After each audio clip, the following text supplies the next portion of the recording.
Order! Order! Always wanted to do that.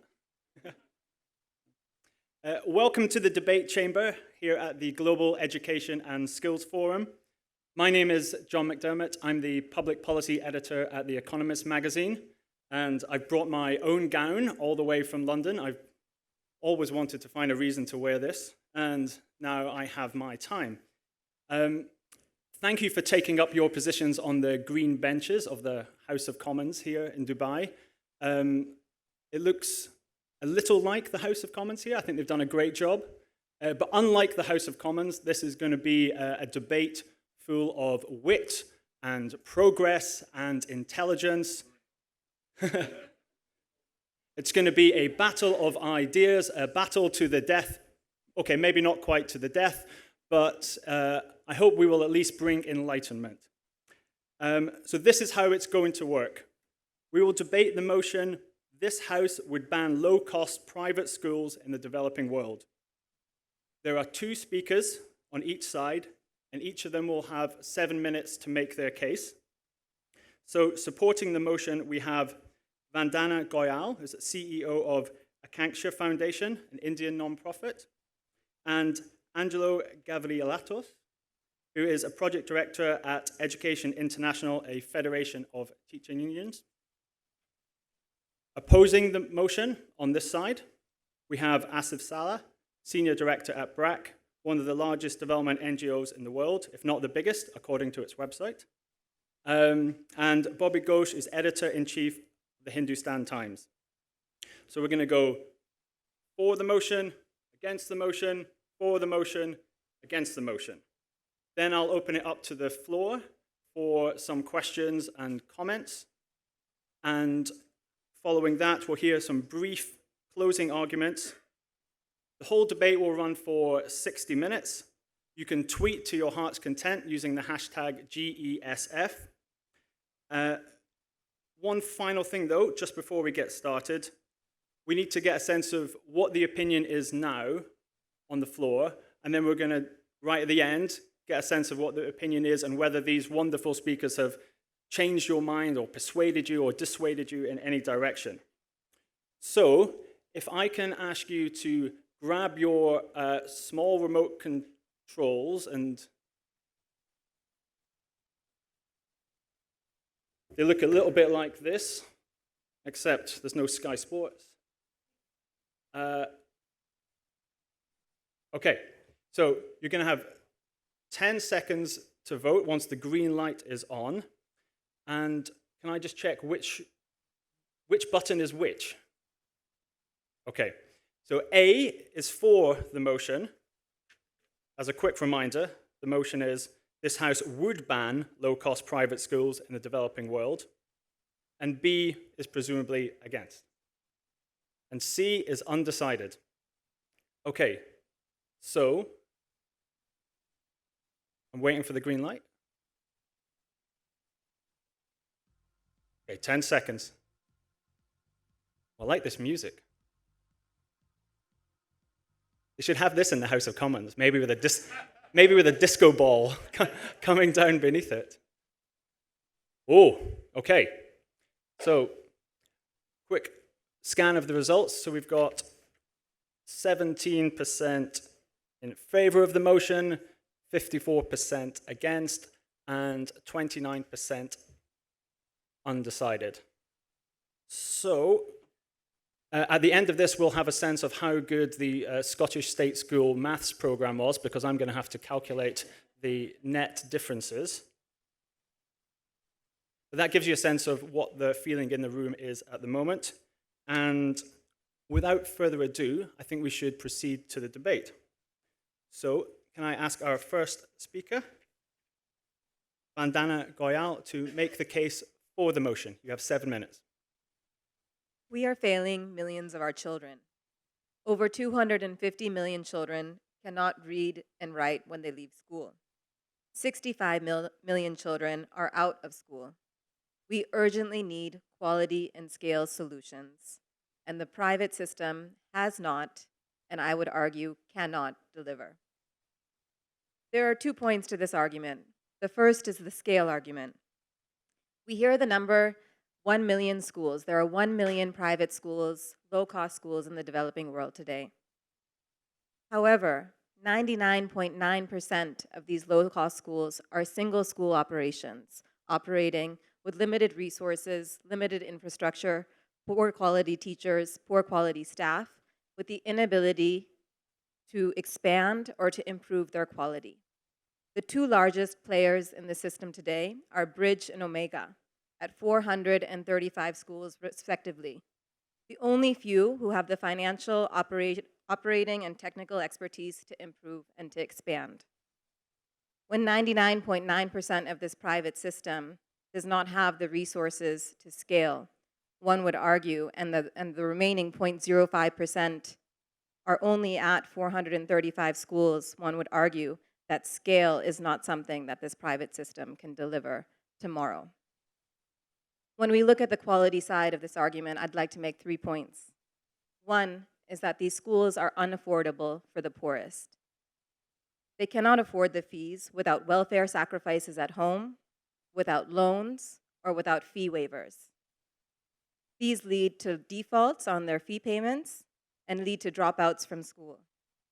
They are unsustainable for parents and providers alike. These students are left in the government schools without the quality investments that they need and deserve. Supporters for private schools argue that market forces lead to quality improvements for all schools. They say that the presence of increased competition lead to pressure on government schools to improve, ignoring the fact that the public state sector is protected from market forces, that these competitive forces existing in the market do not lead to positive pressures of improvement. And finally, there is limited quality evidence to say that these schools are delivering better quality for the students that they are intended to serve. The opponents to this motion are going to say that there is evidence of better teaching quality and learning outcomes in these schools. These effects disappear when controlled for socioeconomic background, and they still fail to meet the needs of basic proficiency standards. I would like to point out my friend Asif's innovation in the state of Bangladesh, in BRAC. BRAC funds amazing schools with the support of state funds. They work in tandem with the state to ensure quality pre-primary and primary education is provided at no cost to the poor. A similar innovation in Pakistan, the Punjab Education Foundation, provides similar free, high-quality education at no cost to the poor, working again in tandem with the state and not against it. I would argue that to improve quality at scale and to ensure that we serve the millions of children that we are failing today, that we need more such innovations working in cooperation with the state and not against it. Thank you. Yes.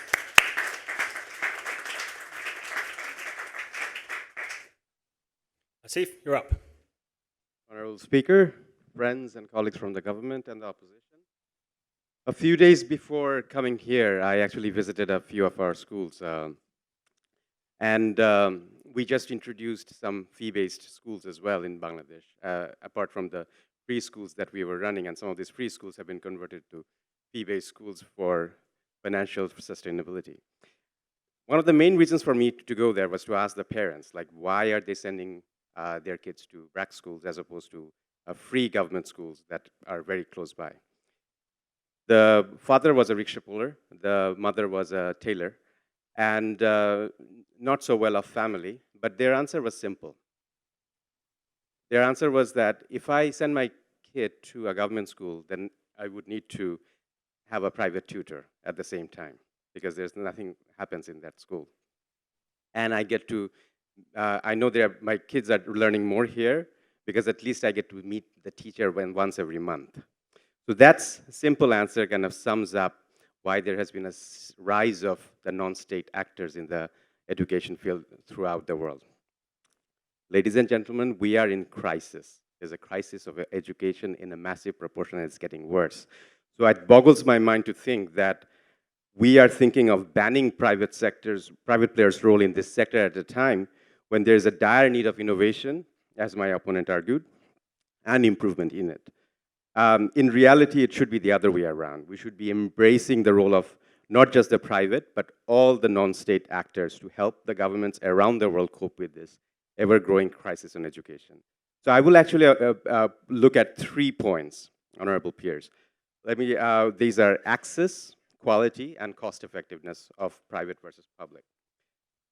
From the access point of view, latest data from UNESCO shows that almost 203 million children and youth are out of school. An astounding figure equivalent to a quarter of the population of Europe. The total includes 61 million children in primary school age, 60 million of lower secondary school age, and 142 million of upper secondary school age children. Even in positive cases where countries claim to have 100% or universal access for primary education, the class sizes in the public schools are abysmally large to have any meaningful learning impact for the student. So there are simply not enough government infrastructure keeping up with the demand of the market. Purely from an access viewpoint, that makes the case of having entities which can scale up quickly. Number 2 is about cost effectiveness. Our opponent talked about lack of evidence. The biggest study that happened recently has been in Andhra Pradesh. And a rigorous 4-year study of 6,000 pupils in Andhra Pradesh suggested that private pupils performed better in English and Hindi than public school pupils. And at the similar level in maths and Telugu, which is a local language, the private schools achieved these results at 1/3 of the cost of the public schools. There are similar examples in Nigeria as well. But what does it mean for the parents also?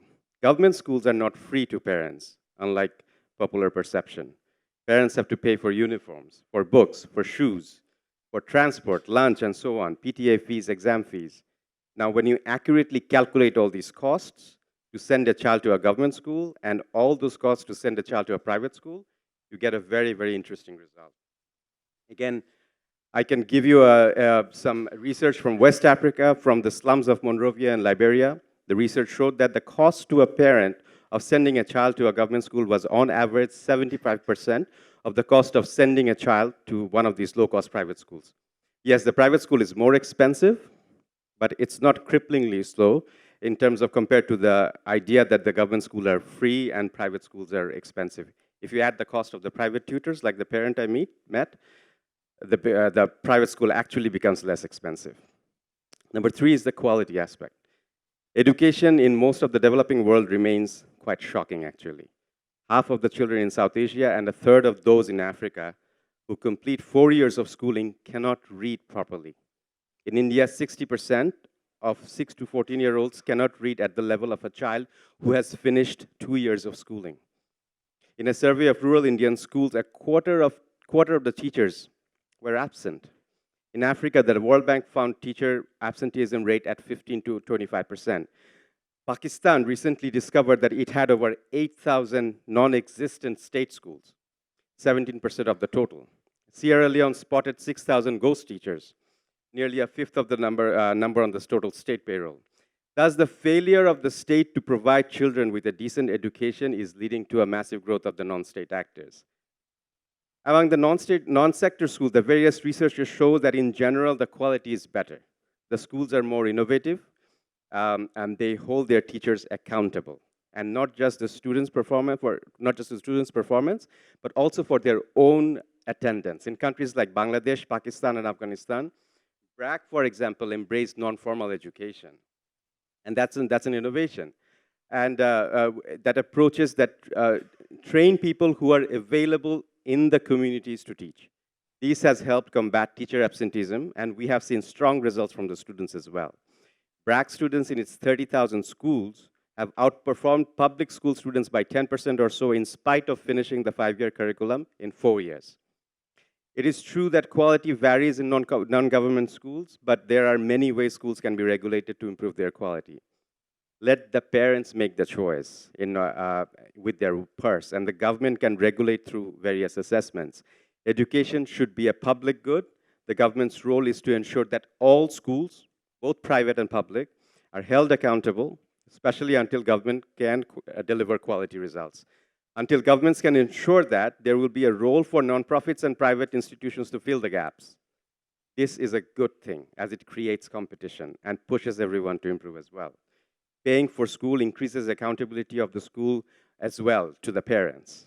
Parents, not just in Bangladesh, but across the world, have woken up to the fact that education remains the most effective investment for them to get to that graduation ladder. They want accountability. Who are we to deprive them? In our school, we continue to have 10 to 15% of ultra-poor who studies for free. Girls has to account for 50% of the class. So we are not compromising on our mission and are being true towards the inclusion. So our example shows that it is possible to do both. So why don't we get out of this public versus private dichotomy? Let governments build up its capacity, let non-state actors flourish with proper oversight and monitoring. Thank you very much.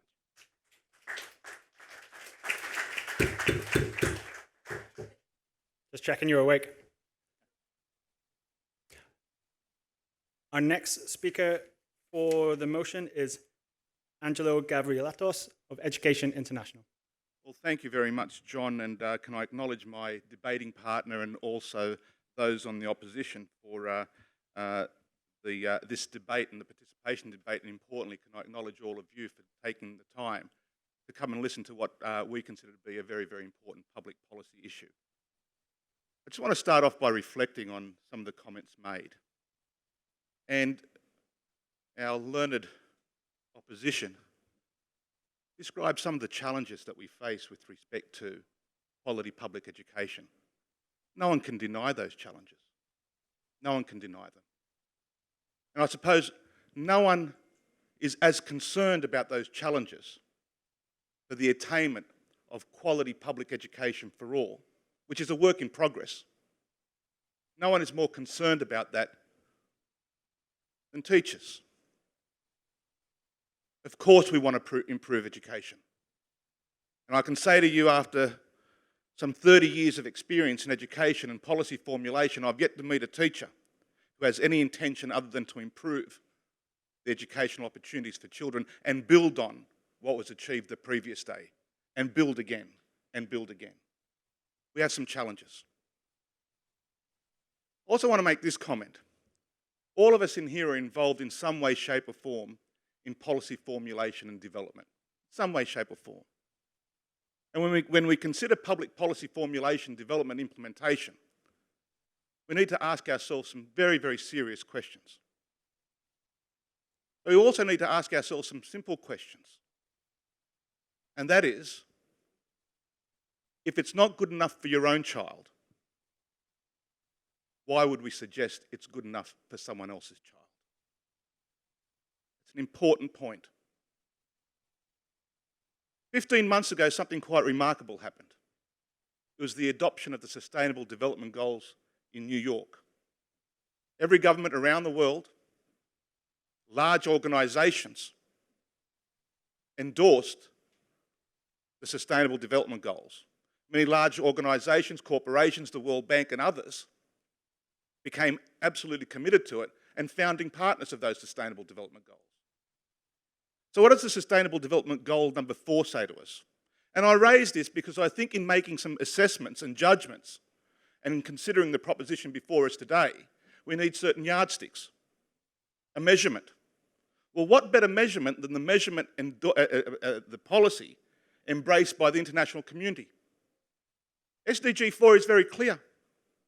It commits us all to the attainment of quality, of inclusive and equitable quality education and lifelong learning for all. For all. Target 4.1 is very clear. The target is to ensure that all girls and boys complete free. Free. I don't think there's much ambiguity with that word.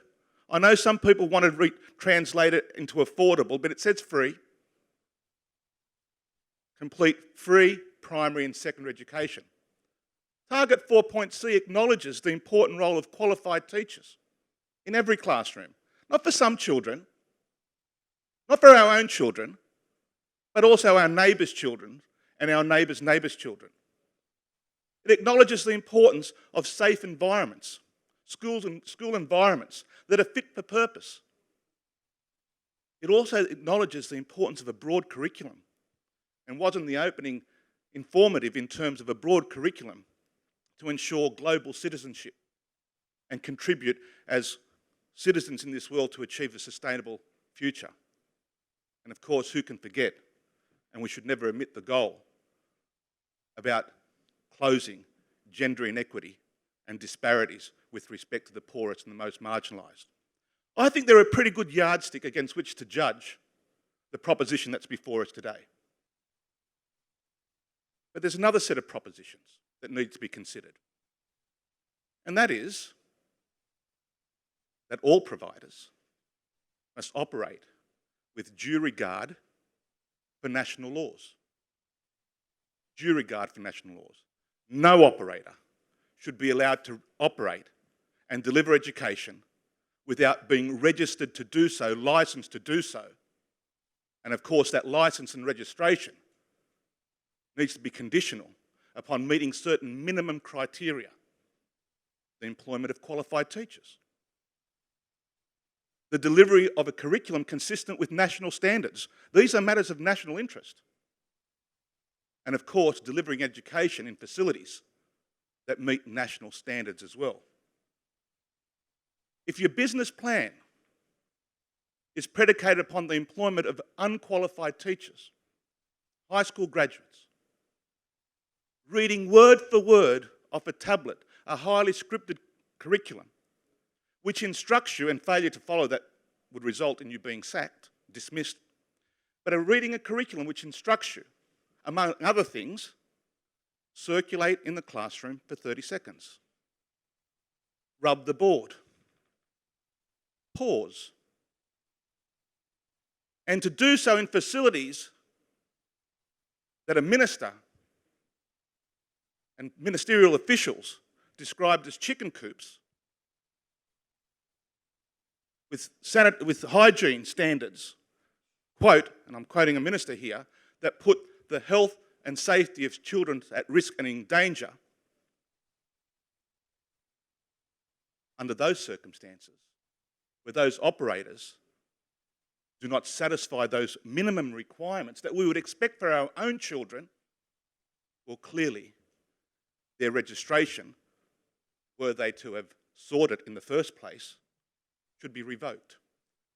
Our learned opposition spoke about the importance of regulations, and I think that's what I've just articulated.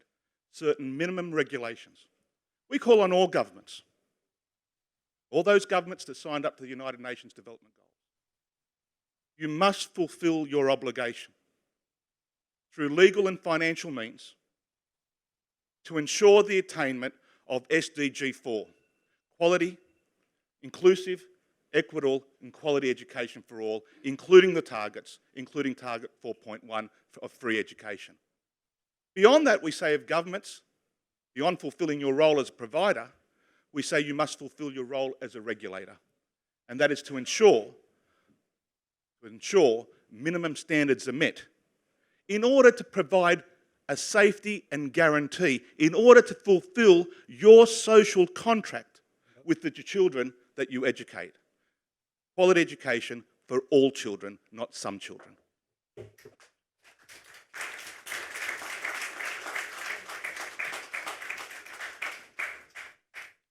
All right, we've had 3 great speakers so far, and we're about to have a 4th.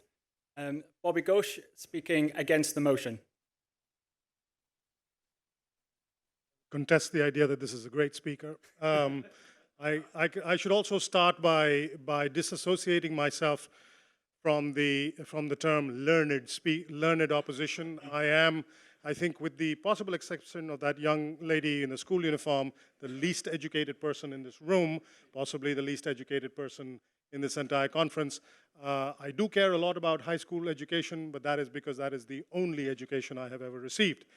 I went to high school, to all 12 years of it, in India. In those 12 years, I went to 8 different schools. That is an even more remarkable statistic because I spent the first 6 years in one school. So in the second set of 6 years, I went to 7 different schools. I'm I'm not going to speak here from expertise. I clearly have no expertise. I am a journalist. I will speak from experience. I went to all those... Here, here. I went to all those different schools for a couple of reasons, having to do with my parents. My parents moved around quite a lot, traveled all over India, and part of that, there's a connection, is that they went through wild swings in their economic fortunes. So there were occasions when I had to change schools because the fees were too high. The one thing my parents never did, even when the opportunity existed, was send me to a free government school. And they did this because my mother had gone to a free government school and she knew exactly what was taught in those schools. And very often there were government schools that were closer at hand, in addition to being cheap, where it would have been much more convenient for my parents to send me, but they made the choice not to send me to those schools. The last 3 years that I was in high school, I was in a small town in southern India, and within the line of sight of a government school from the building in which we lived. And the kids who went to that government school would play football with me on the weekend. And they were my age. They were, most of them brighter than me, certainly better at football than I was. And then on Sundays, they would always say, why don't you come and play tomorrow? Or why don't you come and play during the week? And I'd say, well, I have to go to school. What about you guys? And they say, yeah, we go to school as well, but there are no teachers, so we come out and play here. And you should come. And so that gave me early on my first insight to what a government school can be like, where the kids are having a pretty good time, but learning very, very little because they didn't have teachers. Now, as a journalist, I've had the good fortune to travel to many, many countries around the world, and as a personal project, I try whenever I'm in a developing country to get some exposure to what the school systems there are like. And as a result, I've been to many, many, many government schools around the world, from countries like India to Yemen to Bangladesh to Latin America and Africa and other parts. And I've never once in all these years come across a government school that had all of the basic facilities required to provide basic education. I've met teachers who are exceptional, incredibly dedicated, incredibly passionate, and deserving of the prize that will be handed out tomorrow evening here. But I've also been in many situations where I've arrived at a school and there are no teachers. There was one occasion in Yemen, I remember, in a small town outside Aden in the south, where I'd arrived at the school and I was walking around and the principal was showing me around, and he brings me to this classroom, I think, of fifth graders, and say that it's an English language classroom. And we turn up and the kids say, well, the teacher's not here. And the principal is deeply embarrassed, says to me, well, I'm sure this is a rare occasion. The kids say, no, the teacher hasn't been here all month. And so it became slightly awkward, and then became more awkward still when the teacher turned to me and said, well, your English is very good. Would you consider just taking this class for half an hour? And so I've had some exposure to government schools, and I've never once come across, I've never once come away thinking, well, this is great. This is what these kids need. Quite to the contrary. The other point I want to make is the motion here, frankly, Mr. Speaker, with your indulgence, is preposterous. A ban? A ban? Really? You ban things that are harmful, that are dangerous to people, and in this context, to children. We haven't heard anything from the other side of the aisle that would suggest low-cost private education is harmful to kids. We can discuss whether or not you like the idea, but you don't ban things because you don't like the notion or that you have a better idea. You ban things because they actively do harm.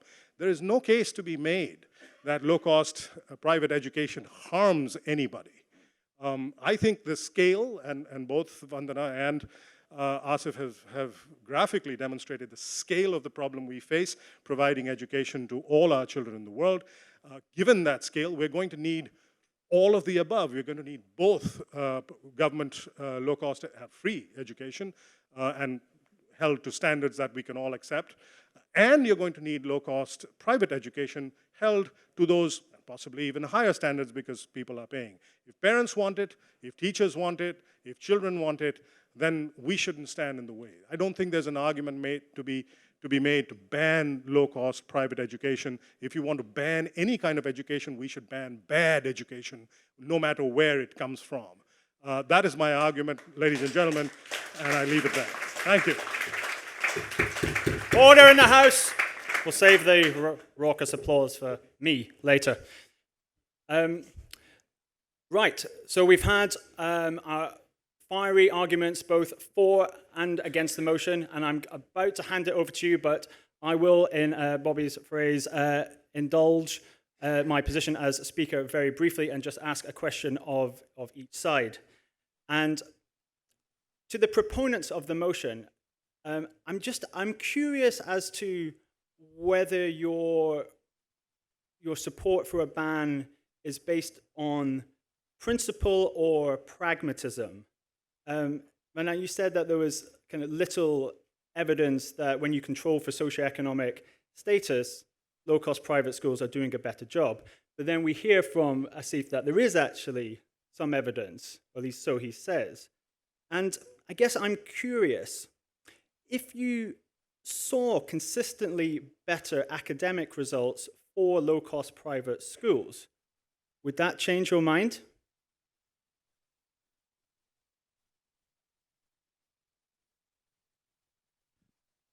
I must say, Mr. Speaker, I challenge your impartiality, and I am tempted to move a vote of no confidence, but I won't.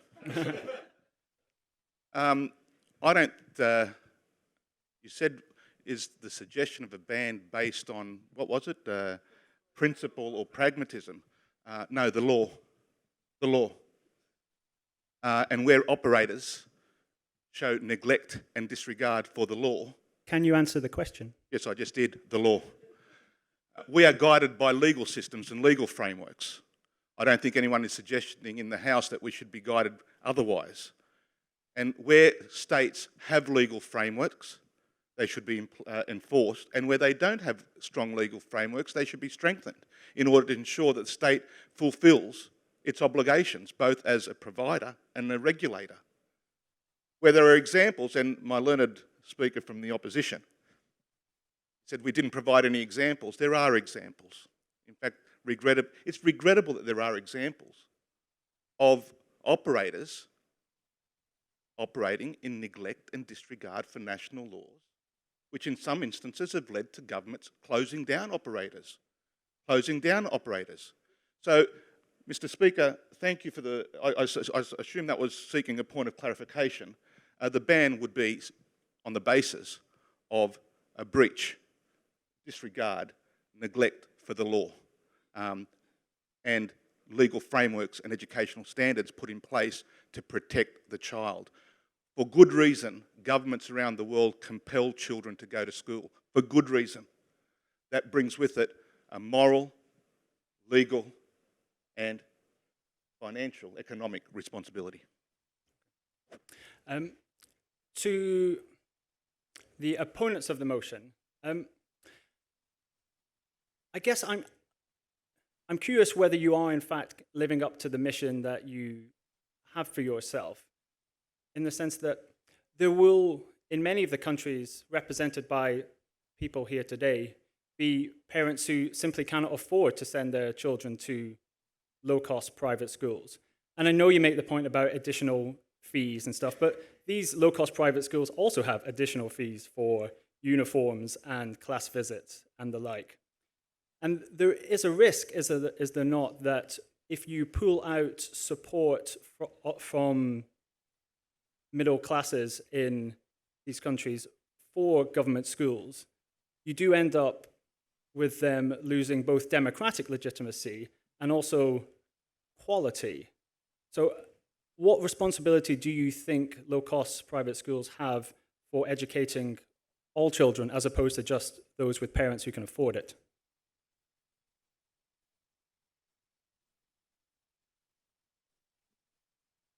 So our point is actually that there is room for improvement, that's for sure. There's room for innovation. And innovation can happen on how you do your pricing, how you do your structuring, cost structuring. So there are models out there where, like in Chile, did the voucher system a while ago, back in the 80s, where I think something like that can be introduced.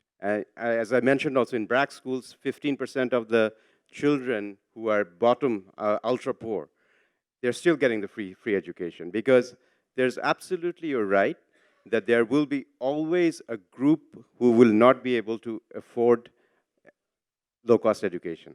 And that's where we need to come up with innovation in how we do the pricing. And I think cross-subsidization is something we're saying. And it doesn't have to be the way that's happening right now, or completely free. There can be a third way as well. So that's what I'm saying, that in terms of, if we want to make sure that it's children education for all, we need to be creative about that. And there are examples of that. Okay.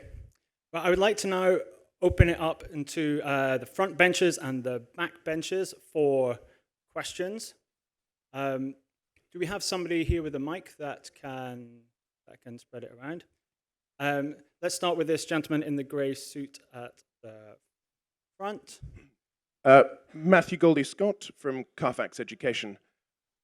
Very briefly, the speakers for the motion have raised three points. So that the first relates to government oversight, government regulation of institutions, and the suggestion on the part of the speakers for the motion was that because private schools do not fulfill all of the regulatory expectations set out in law by the government, they should be banned or shut down.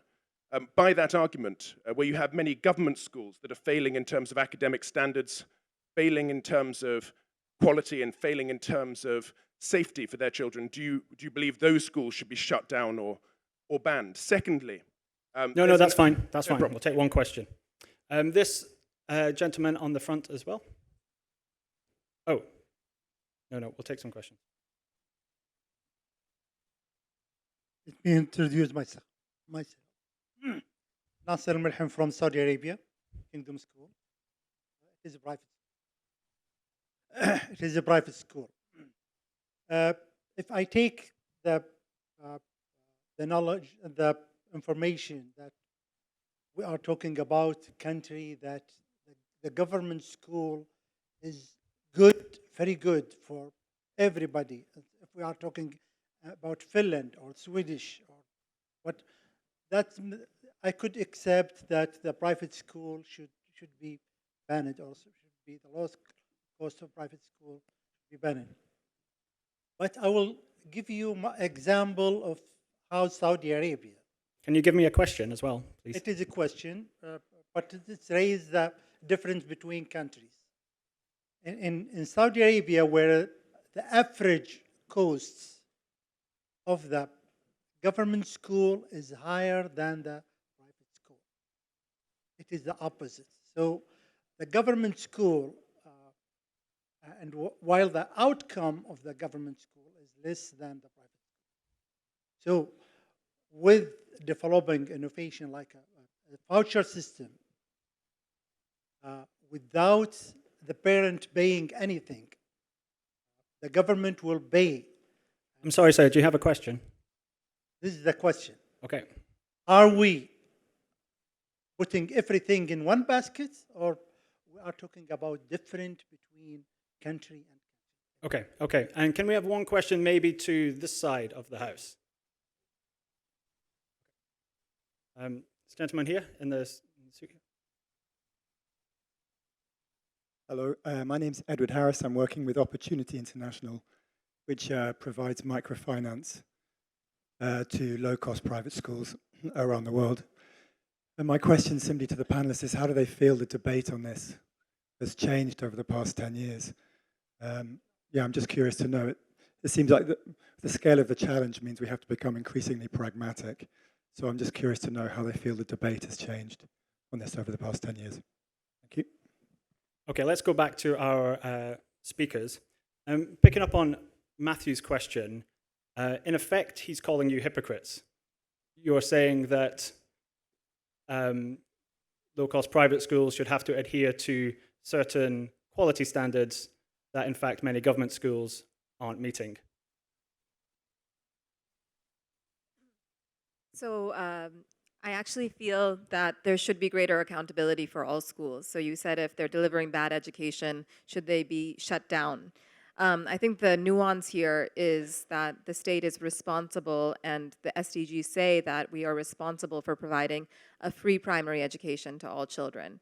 And so accountability has to be introduced to that system. I completely agree. I think the notion is that when a family is being forced to make a decision between, providing food and healthcare and housing for their families and having to take some of that discretionary income and pay for school.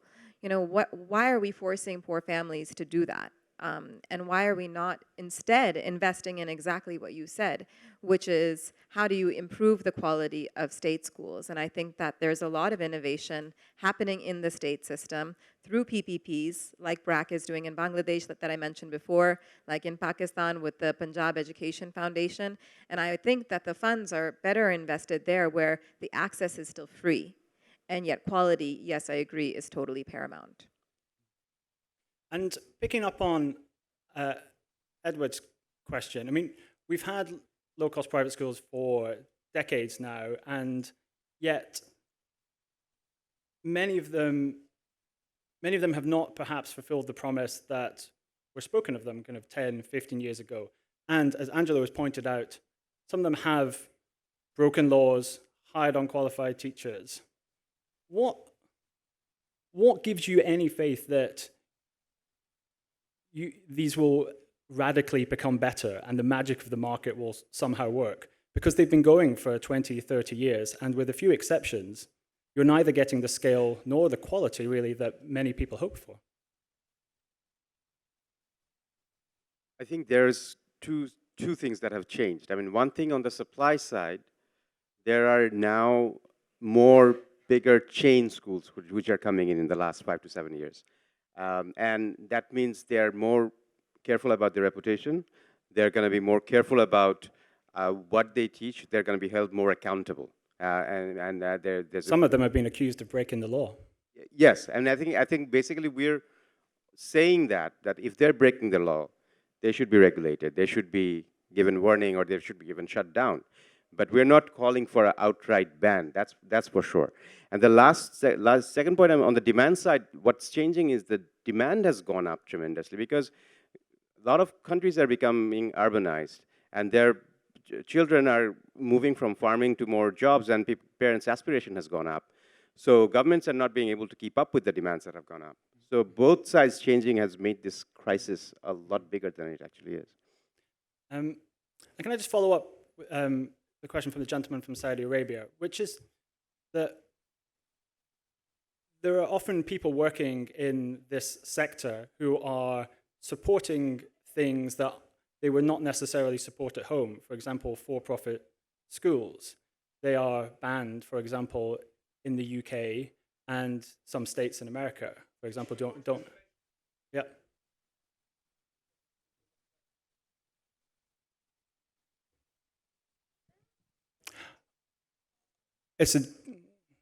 It's potentially an interesting point.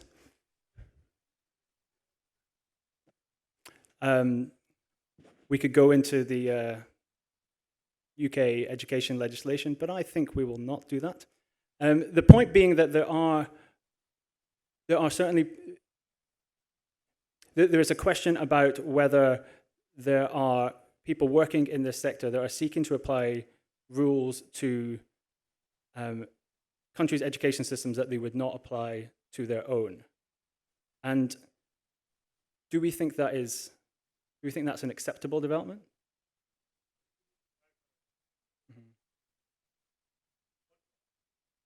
Mm-hmm.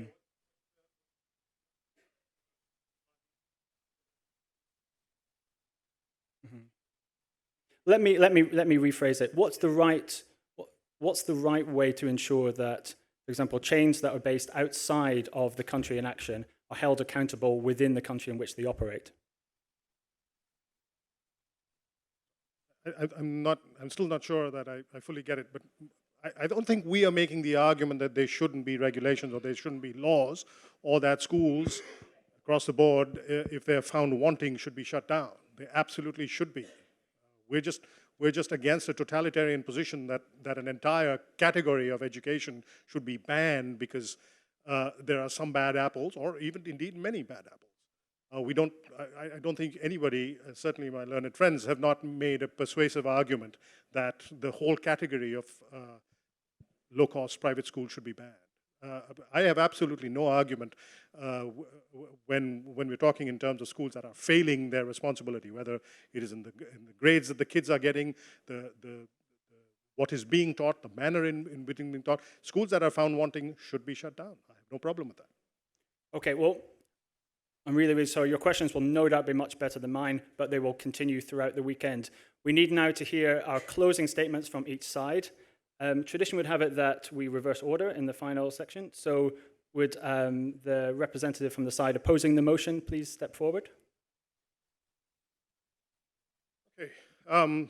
Thank you, Mr. Speaker. Thank you, ladies and gentlemen. Thank you, my learned opposition. I think this hasn't been much of a debate. I feel like our side of the argument has been so self-evident. I think the debate turns on the matter of banning something. And as I've said before, the idea that we should ban the entire category of schooling that is provided by low-cost private operators is preposterous. I think bad schools should be shut down. And here's the thing. With low-cost private schools, bad schools can be shut down. The parents can vote with their feet. Parents can make a choice that if this is a bad school, I will not send my kids there. With government schools, more often than not, parents don't have that choice. If you don't send your kid to a free government school, there is not another free alternative available. In far too many parts of the developing world, you cannot send your kids somewhere else. I would also take issue with the point that you made earlier, my learned colleague, where you said that no one cares more about children's education than teachers. That is absolutely not true. Parents care much more than, I'm glad you can see that. Parents care far more about kids' education, and if parents are making the choice, parents who count every penny, for whom this is a great economic burden, if parents are making the choice to send their kids to private education schools, low cost or otherwise, we should respect that. We should recognize that they are speaking to us. They're telling us something about the failure of government schools, the failure of free schools, and we should respect it, and we should allow them the choice that they have. We cannot stand for banning anything to do with education except poor quality. That is our position, and I invite you to vote against the motion. Thank you.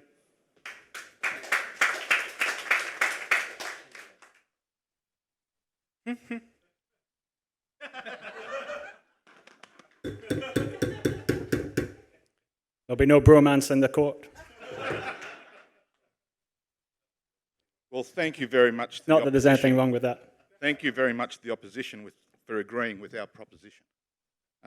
It didn't take too long, but the consensus in the House is amazing. Thank you. They're quite simple. The proposition is quite simple. And that is, are there laws that protect the right of children? And are those laws to be enforced? And should those laws be enforced? Any operator, the registration of any operator must be conditional upon meeting certain legal and educational frameworks. And where operators do not meet those frameworks, where operators show neglect and disregard for those legal and educational frameworks, their registration should be revoked. There is a rule of law. Furthermore, there is nothing hypocritical or contradictory in the proposition that we've put as we were charged through your interpretation of a question, Mr. Speaker. I think my colleague panellists made it very clear. We believe in accountability. As teachers, we certainly believe in our responsibility. And we certainly believe in all levels of responsibility and accountability. We're ready to fulfil our responsibility to the children of this world. We just want governments to fulfil their obligations to ensure the provision of quality, inclusive, equitable education for all, consistent with the SDGs. A lot of people I heard this morning applauding when the SDGs were mentioned. Not good enough to applaud when the SDGs are mentioned. We've got to give them effect. And that includes target 4.1, all girls and boys complete free primary and secondary education. That's the government's obligation. The government's obligation as provider and the government's obligation as a regulator to ensure the rights of children are not downtrodden, as they are, regrettably, in too many places. As policymakers, we ask you to consider a very simple question, which I've already put to you. Would you send your child to a school that does not meet standards with respect to the employment of unqualified staff, high school graduates, delivering a curriculum that is scripted, not culturally relevant, not linguistically sensitive or culturally sensitive, in facilities that have been described as putting the life, the risk of children in harm and in danger? Thank you.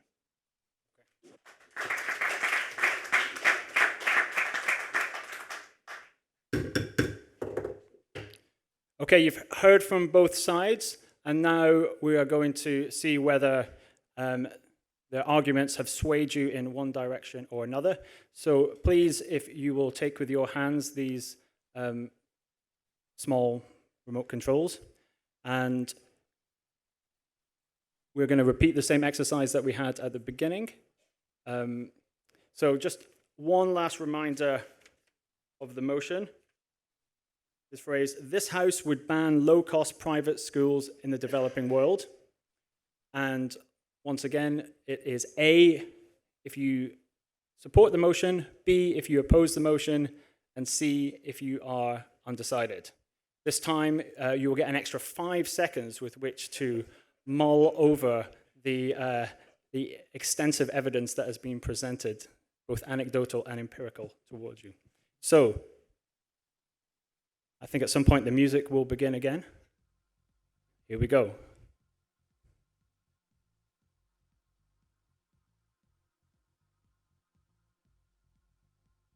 This is the exact same music that will be playing in the club at the Atlantis Hotel later. Just on repeat. Oh, wow.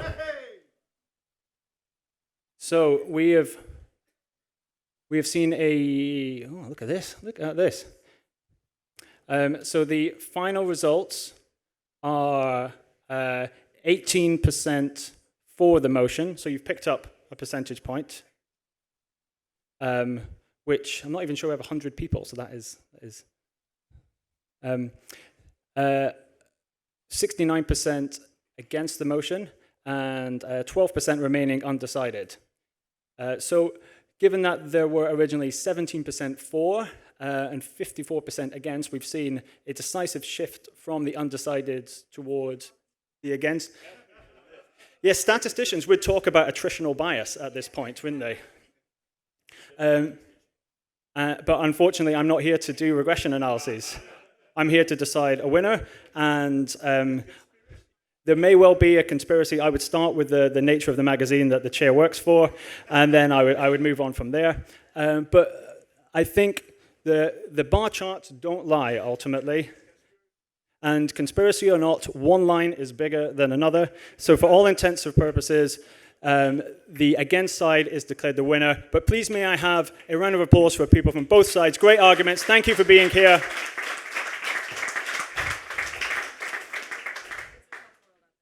The House is closed.